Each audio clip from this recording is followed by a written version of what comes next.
Pocket Money Podcast. Of course, most people they only want like a simple step-by-step instructions. They want something simple. Like they want to be told one stock to invest in that will make them rich, right? Or they want one easy to do, preferably with a smartphone, with internet, right? Something they don't physically have to do in order to become rich, right? Like they only want you to tell them like one item to sell on eBay or something like that they can sell like forever, for the rest of their life and make a lot of money. That's the kind of mindset most people have when they ask a question like, how to make money. When they're asking that, it's like they're actually asking, what is the easiest, most effortless way I can make, money or millions of dollars, right? Become rich. They're not asking for, the truth, right? What it takes to amass a lot of money. Not everyone can get a lot of money the same exact way, because when there's already a lot of people doing something to make money, like let's say everybody's selling Beanie Babies, it's going to be hard for you to sell Beanie Babies and make good money off of it because you have competition. Sometimes people forget that there's like the most common way to make money and to become rich is to sell things or services. But services pretty much is not that different from a product, right? Not that different from a thing. So because the idea is somebody's giving you money for something in return, right? It's a trade.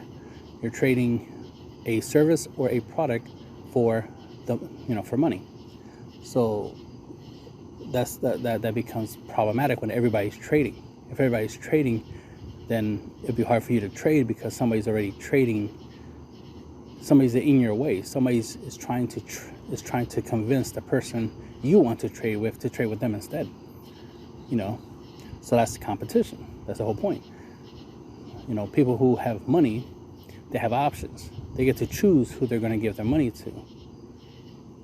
So there's no guarantee you'll get the money, which is why it's hard to just say, hey, sell Beanie Babies on eBay and you'll become rich. And it's hard to say that because there's no guarantee in that, because of the competition, because you're not the only one doing it. So that's why it's hard to tell somebody, oh, just do this and you'll become rich. That's why you give them concepts, ideas, buy low, sell high, things like that. You tell them, oh, invest in the stock market. You don't say, oh, invest in Tesla or invest in this or invest in that. And this is the exact amount you have to invest. And these are how long you have to hold the investment, blah, blah, blah. They don't tell you all those details because they can't, right? Competition is a thing. So there's no guarantee that even though investing in Tesla is not a bad idea, it's a good investment, especially it's going up. My investment in it, is definitely bearing fruit. And in the next 5-10 years, it's going to, make me really, really good money. But, more than it already is. Or it's already making me hundreds of dollars. So at some point, it'll make me thousands of dollars. So it's definitely a good investment. But, again, how much do you put into it, right? How much do you invest? Was it better to invest early, or can you still invest? Like, that's another thing. I could say invest in Tesla right now, but probably right now it's not the best time to invest because it might be a little bit too pricey right now, right? And there might be a situation where, you end up losing half your money if you invest right now. But, of course, the stock can always go back up, so you can always get your money back, right? But that's the thing, like some people are not patient. That's another factor. It's like not everyone reacts the same way to a certain situation, right? You could tell somebody to invest in Tesla, and as soon as Tesla stock drops, they immediately want to sell it, even though you are not going to sell. Not to sell. The whole idea is to only sell once it's up, not sell when it goes down. But the person you gave the advice to, they don't think the way you think. They don't understand what you understand. So as soon as the stock drops, they want to sell. They want to sell because, of fear, right? Their emotions, right? They don't know what you know. If they knew what you knew, one, you wouldn't be giving them the advice in the first place. They will already know, and they will already be invested already. But they don't know. You told them to invest. You told them to invest, and then now they invest because of because of your advice, but they don't know why they should invest. You know, they don't have the same mindset as you. Therefore, how they react and how the results may vary, right? How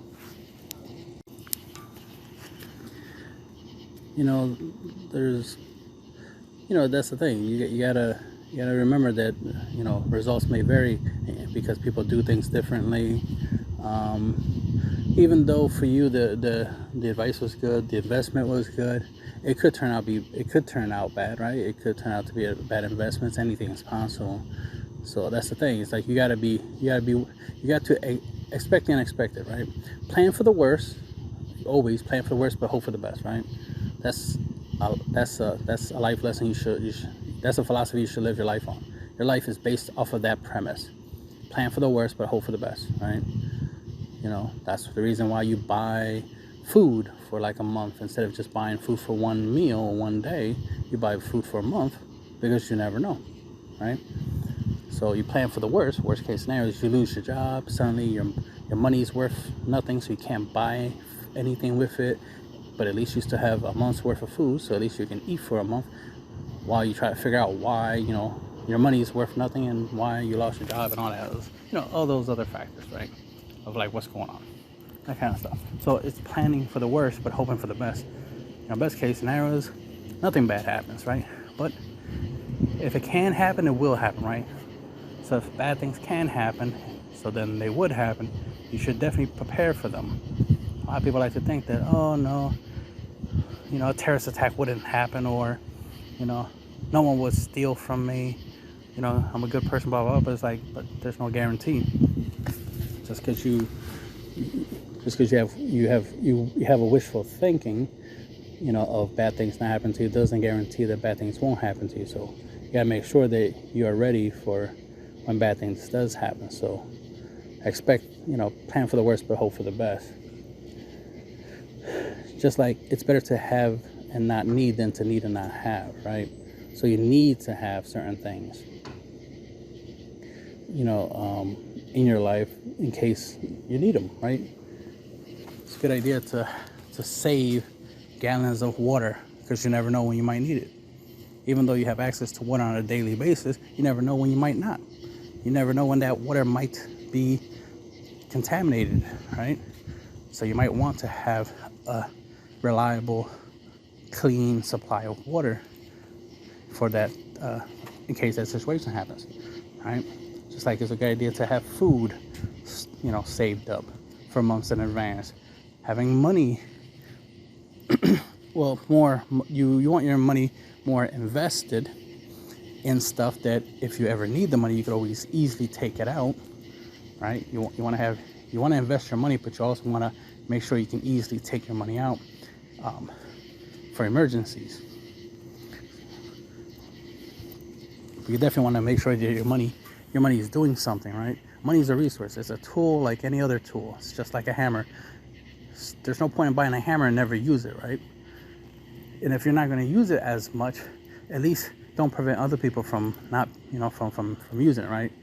Rent it out, right? Let people borrow your hammer to do things, as an example, right? And try to make a little money off of it, right? Rent out your hammer. It's the same thing as having a car, right? Don't just buy it and make it a liability, right? Turn it into an asset, right? Use it for Uber Eats or something, right?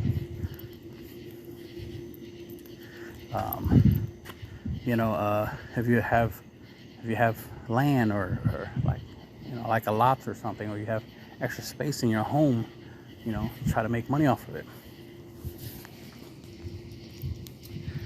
If you have certain talents or you have certain equipment, let's say you have a microphone, right? A microphone and a laptop, then you can record audio, right? You can make money off of that. So there's many different ways in this world that, you can make money, because it's all about trading, right? It's creating something that you can trade with other people. So you got to find people who are interested in trading money for whatever you got, but you got to have stuff to trade. So you got to collect things. So you got to get into the habit of collecting, right? Collecting skills, collecting you know, cars, right? Property, you know, things of that nature, right? Collection of, cool products that people can use, and then put it out there, right? And just make it available, make people know, let it be known that you have these things, and let it be known what your price is. And of course, you're competing, right? Because you're probably not the only one doing this, so make sure that people know that you're the cheaper price. Do your best to try to be the cheapest price. You don't have to be that cheap. You could be a dollar cheaper. That's enough to get you some sales. But, at least give it a try. Too many people want the easy route, right? They want the shortcuts to money, shortcut to riches, right? Because the irony is, most people who want a lot of money, they already have a way of making money, which is usually their job. Sometimes they might have like a side hustle or something that brings in money, but since they're so impatient, they're trying to get to a certain goal. Let's say their goal is to have $1 million. Since they're impatient, that's why they'd be looking for any opportunity, any information that can get them from point A to point B as fast as possible. Not realizing they have a way to get to their goal already. It's just going to take a little bit longer, but it's there, right? But like I said, too many people don't want to take, the long route, right? The long path. They rather take a shortcut, not realizing the shortcut, can have its issues. Can present problems. But oh well. Sometimes there is no shortcut, right? Certain paths exist for a reason. Like, that's the only way to get from point A to point B is through that path. There is no shortcut. There is no other way around. So, you gotta do what you gotta do. If you really, really want the outcomes that you want, you gotta put in the work. Right? You can't not put in the work. You gotta get from point A to point B, however way it takes. If it takes the long way, if it takes, a turnaround.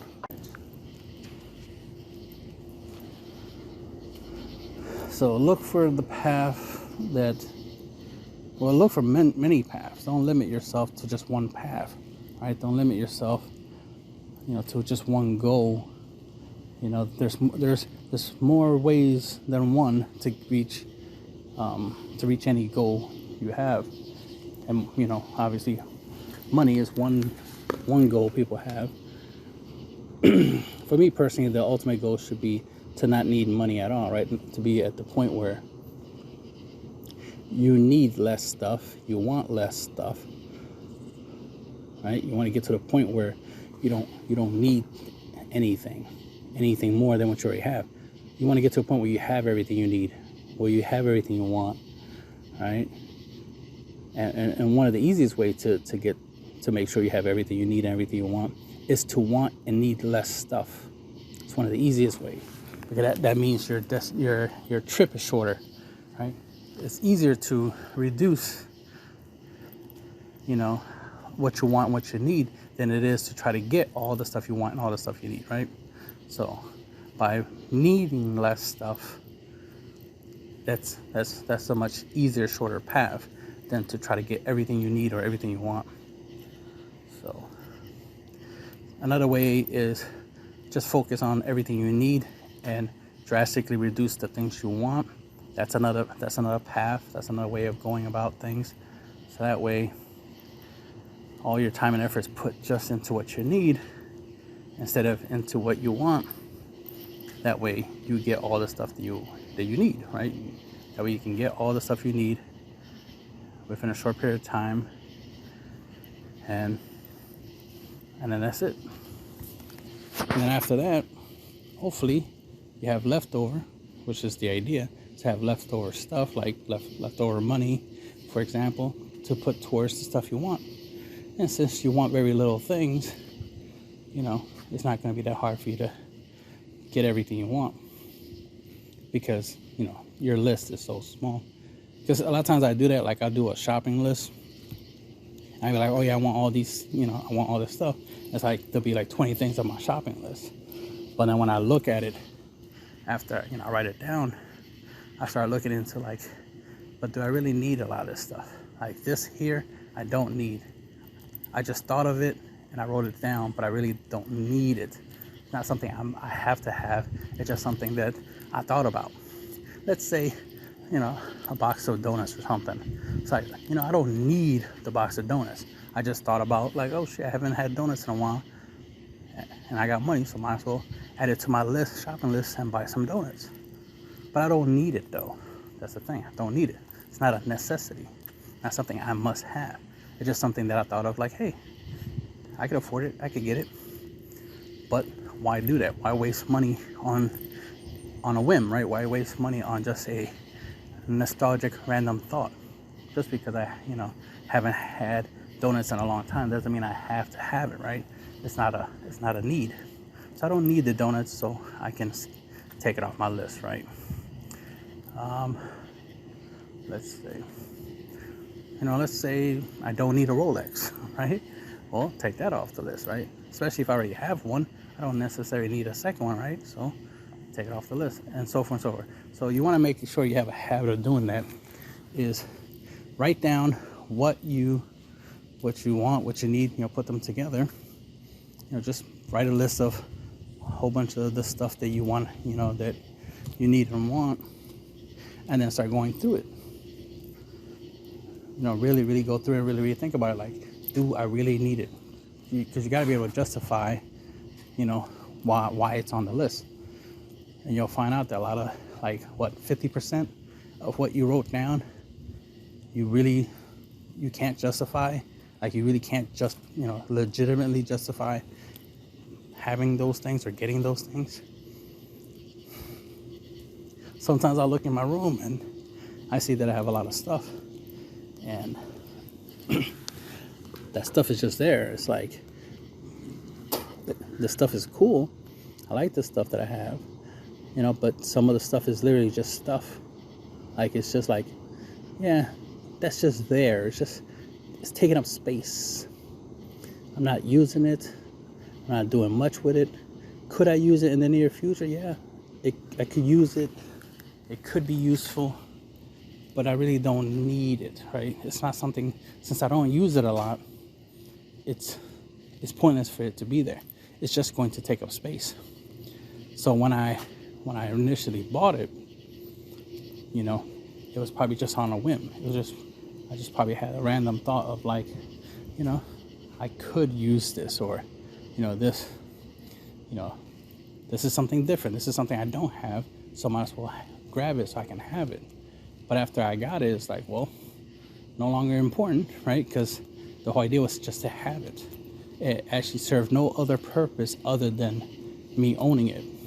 But since I don't really need it, right, it wasn't really a good purchase. So then I might have to do something about it, right? And it'd be unfortunate to throw it away, considering the fact that money was spent on it. So I'm literally throwing money away if I get rid of it. But if I can trade it or sell it to somebody else, that would balance out the situation. And that's another thing. Try to sell a lot of your old stuff, right? eBay exists for a reason, right? So if you have a lot of old stuff that you don't use, try to sell it before you, immediately consider throwing it out, because that's just a waste of money, right? That's a waste of a resource. It would be better to convert the stuff you don't want into cash, right? Into money, because money is always useful, right? Especially in this world. So you want to convert it to money and then use that money to do things. Preferably make more money, right? Why not? Everyone has the ability, let me rephrase that. Everyone has the opportunity to make more money. Everybody has, smartphones, right? Everybody has access to the internet. YouTube exists, right? There's tons of videos on YouTube that can teach you how to use money to make money. So go watch videos, go learn something. You should spend most of your time watching videos that teach you stuff, right? Looking at information that teach you stuff more than stuff, things that entertain you, right? Entertainment should be, you should be consuming entertainment less than education, right? Knowledge is power, right? The more you learn, the more you earn. And if you're the type of person who wants a lot of money, you might want to spend more time learning than, laughing at random videos that you see on the internet. Make sure that what you're watching, what you're consuming, it has a purpose. There's a reason for it. There's a reason you're spending time watching it. It's because you're going to get value out of it. You don't get value off of watching somebody dance to a song. There's no value there. It's just entertainment. It was literally just a waste of time. And you're not immortal, right? You don't have forever to do the things you want to do and to make the money you want to make. So don't waste your time with entertainment. Not saying don't have entertainment in your life. I'm just saying don't waste a lot of your valuable time on entertainment when you could use it for education. Education that will help you make the money you want to make, right? Help you solve the problems in your life that you want to solve. That's the thing. Most people, they always think about like, oh man, I got bills, I got this, I got that, I got stuff that I gotta fix or pay for. You're always trying to find ways to try to solve certain problems, except the money problem, right? The lack of money. Because most people's money problems isn't that they have too much money, obviously. It usually is the lack of, right? They don't have money, therefore they can't do much, right? Sometimes there's a situation where people have enough money to pay for everything that they need to pay for, but then they complain right after they pay for everything. And sometimes I have to remind some of these people that you're complaining about the ability to pay your bills. You're complaining that you pay your $200 cell phone bill. You actually had the money to pay for it, and you paid for it. It would make sense you don't have the $200 and you have a $200 cell phone bill. That would make sense. That would be a problem. But it's not a problem that you actually had the ability to pay for it. Like, you'd be surprised. There's people who literally complain that they had the ability to. It's like, oh my God, I can't believe I spent $20,000 on this car. It's like, what? You're complaining that you spent the $20,000, but the thing is, you had the $20,000, and you were able to get this car because you had the money. You're literally complaining about having the ability to pay for it. Make that make sense. But that's the kind of stuff you see out in the world. There's literally people who complain about having the ability to do something, right? There's people who complain about having a job. Make that make sense. It's like you're complaining about having a job. You mean you have a guaranteed way of making money, guaranteed way of earning money, converting your time, your free time, right, into cash, and you're complaining about it? I can understand you don't like the job, but it's something. It's literally something you can do because you're capable of doing it. Obviously, you could do the job, whether you like it or not. That's irrelevant. You can do the job, which is why you're getting paid. So it makes no sense to complain about your job when it serves its purpose. It does what it's supposed to do. It gives you money in exchange for your time, for your capability of doing the job. So the real thing is once you get the money, what you're going to do with it. Hopefully not spend it all, so that way you end up not having money, and then you end up having to keep making money just to end up broke. Think about how that doesn't make much sense. You have a job, you make good money, but you're always broke, which means you always have to go back to the job that you seem to hate to make money, so you can end up broke again. So then you have to figure out, okay, why are you broke? That's the real problem. It's not that you have a job. The job is not the problem. The job is allowing you to be able to pay for whatever you're paying for. The real problem is, what are you paying for? Do you really need it? Are you paying for a gym membership and not using it? That's a real question, right? That's the real question. Are you paying for streaming services that you're not using? That's the thing. Like, how many subscriptions and memberships do you have that you don't really use on a daily basis or even on a monthly basis, but you're still paying for it monthly? You know, answer that questions, right? Find out the truth, right? Find out where your money is going, because how are you making money but still end up broke? Make that make sense? Because it's funny, something I see on the internet a lot is the idea that people think that homeless people are broke. The homeless people don't have money. It's like, but they do though. They have money. They're always begging for it. They spend a large majority of their day asking for money.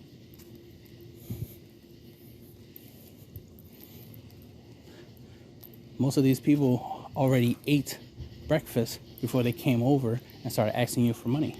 They're asking you for money for later, for the next day. They're not asking you for money for that day.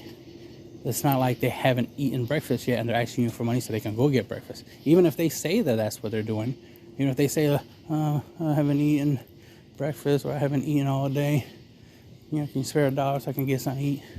Trust me, they already ate.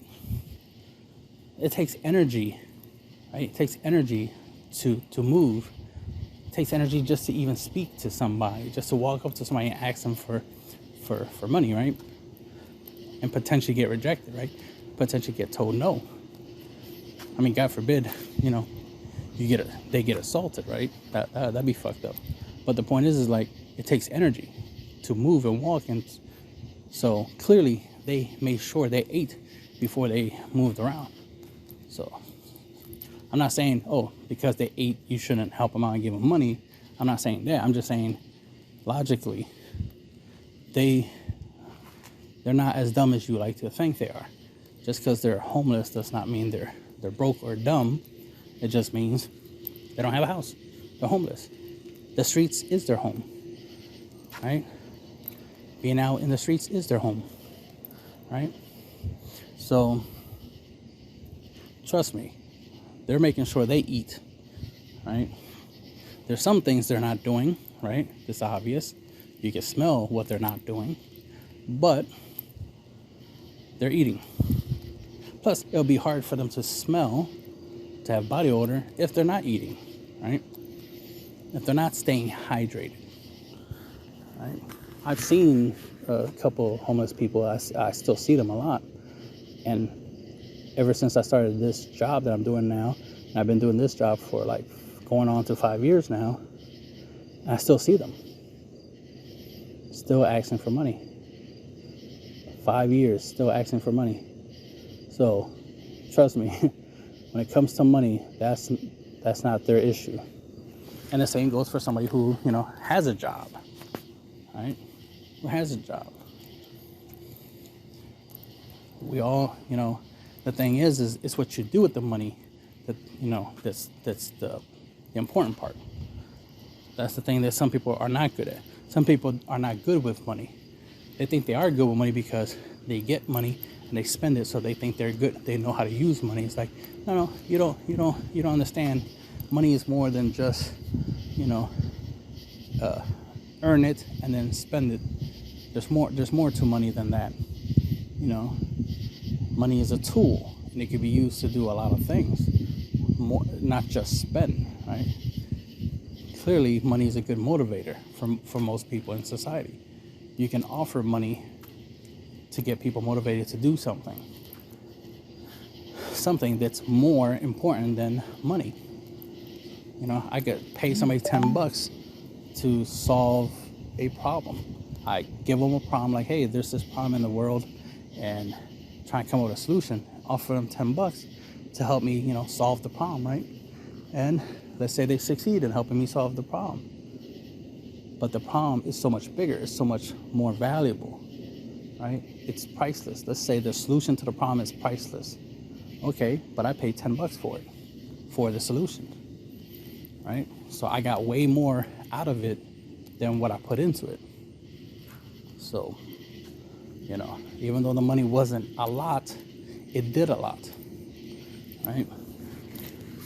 Budgeting, saving, that's why spending less money to do the most should be a goal. It should be something you should be trying to do.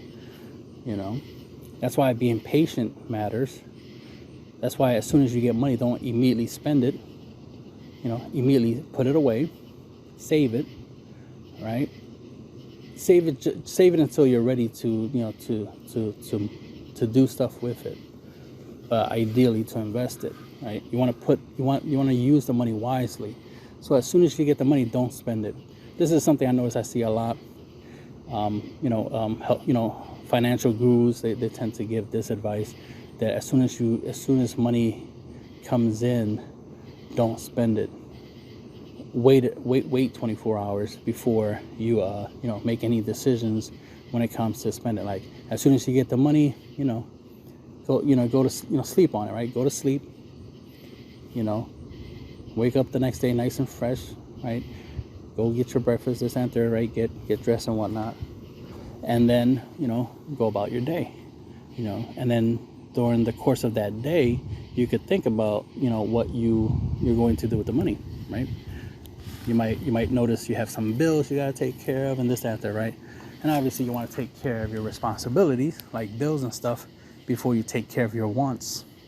So take care of your needs, then your wants, right? In that order. And of course, the wants should be minimized. You should want less stuff, and you should just grab a couple things you want, but everything else, but the rest, buy a couple of things you want, right? But the rest of the money that's left over, invest it, right? Put it somewhere, save it, but mainly you want to invest it. You want to put it into something that makes money, like a high yield savings account, a CD account, in the stock market. You can put into like real estate or something. There's a thing called Fundrise that I use. That's a real estate app, and I just put money in there. Just put the money in there and just let it make me money. Right? I don't have to do much, right? It's not rocket science, right? It's a simple path, but it's a long path, right? Because it's going to take a long time. It's going to take months and years for me to, make some good money off of these investments. But it's an easy path, and it's, guaranteed. I'm guaranteed to make money, not a lot, not as much as you might want, but it's better than nothing. So this is the kind of stuff that I put out there. I'm just like everyone else. I would love to just have a way to make $1 million tomorrow instantly. That'd be lovely, right? But that's not guaranteed. If that was, then everybody'd be doing it, right? So what is guaranteed is the slow and steady method, right? Finding things that, will pay out. They're paying out very slowly and in a small quantity, but it's guaranteed. Therefore, it's better than nothing. Way better than nothing. It's better to put your money into a high yield savings account than to just leave it in a regular checking account and it does nothing. It doesn't make you money. Instead, it loses value, right? That's something you probably hear a lot on the internet, is money losing value because of inflation and whatnot. And that's true. So you definitely don't. So, make sure you invest. That's all I can really say. I can't say that enough, right? That will always be the main thing to always do, is to invest. Because because money don't matter, right? So you want to convert your money into renewable resources, ideally into things that matter, things that you need, like shelter, right? It's better to own a house, regardless of what people on the internet like to say. It's better to own a house than to rent. Even if you end up in a situation where the government's like, hey, get out the house, this is ours. At least you had it for however long you had it, right?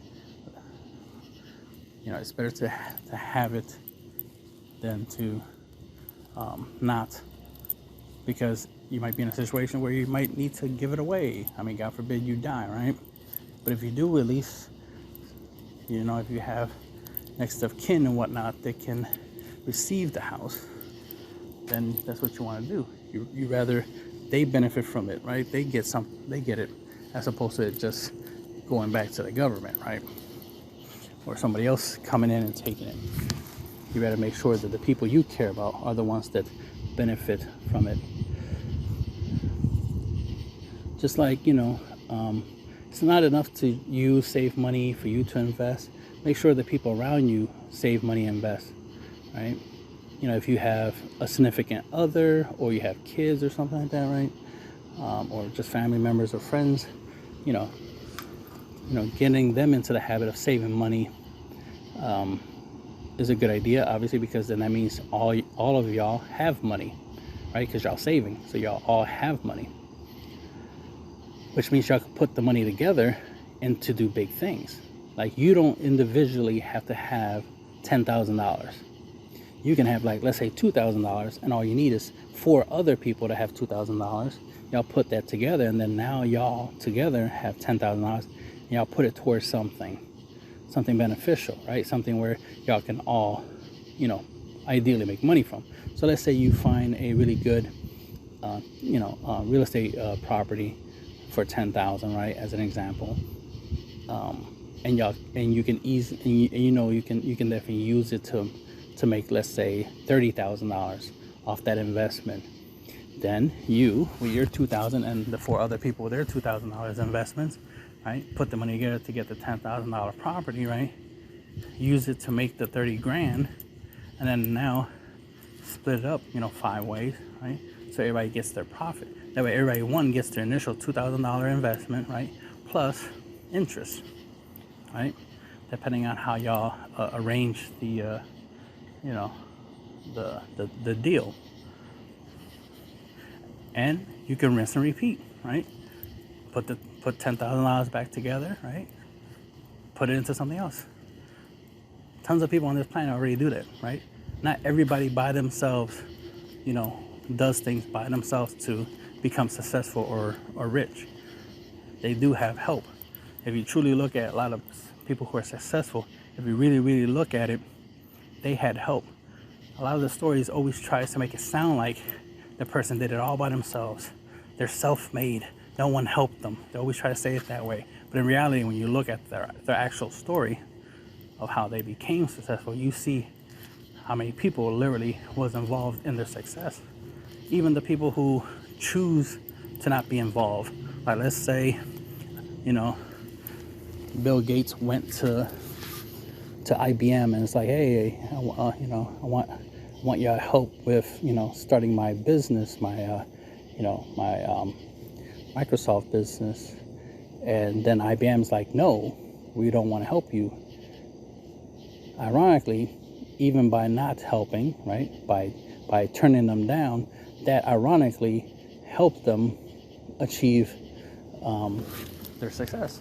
Because let's say they went somewhere else. Let's say they went to whatever company created the Atari or something like that, and went to them instead. And then they made a deal with them. And then now they became successful, right? They were able to grow and become the Microsoft that we know and we know now, right? And Bill Gates became, rich just because of that. Because of those two things, right? Because of the IBM turning them down, and they end up with Atari. You might think that they would have been successful with IBM, but there's no guarantee of that, right? There's no guarantee. IBM could have, if IBM agreed to help out Microsoft, they probably could have prevented them from succeeding. They probably would have tried to have more control of the, Microsoft, business, and prevented it from becoming the Microsoft we know. For all we know, Atari this is all hypothetical, but let's just say Atari, all they did was like, sure, whatever you need, whatever equipment you need, however, if you need money, we got you. We could take care of all that, and y'all do whatever y'all want. We're here just to lend support, and that's the defining point. That's what made it that important.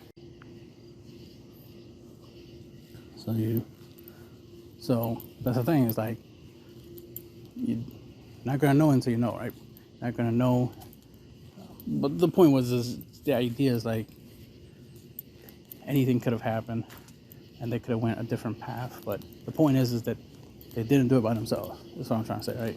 Anybody who was successful. So you always want to make sure that you are ready. I mean, you want to make sure that whatever you do to make money, right, that you don't try to do it all by yourself. You know, the way the world works, the way society works is that, you know, united we stand, divided we fall. So don't act like you're on an island all by yourself, right? You're not on this planet by yourself. So try to do things with others, right? Teamwork makes the dream work. You know, technically no one's really self-made, because we need each other in order for things to even happen. You know, in order for somebody to be a millionaire, somebody else has to not be, right? And if you want to be rich, you gotta get good at trading, right? You gotta get good at getting people to know that, one, you exist, and two, you know, that they should give you money for whatever you give them in return. Whether it's, you know, services, product, you know, entertainment, whatever, education, whatever you're providing for the exchange of money, just always remember that without them agreeing to give you the money, you wouldn't have it, and you wouldn't be rich without them, right? So hopefully you get really good at, you know, being able to provide something worth trading for. That's the end of the podcast.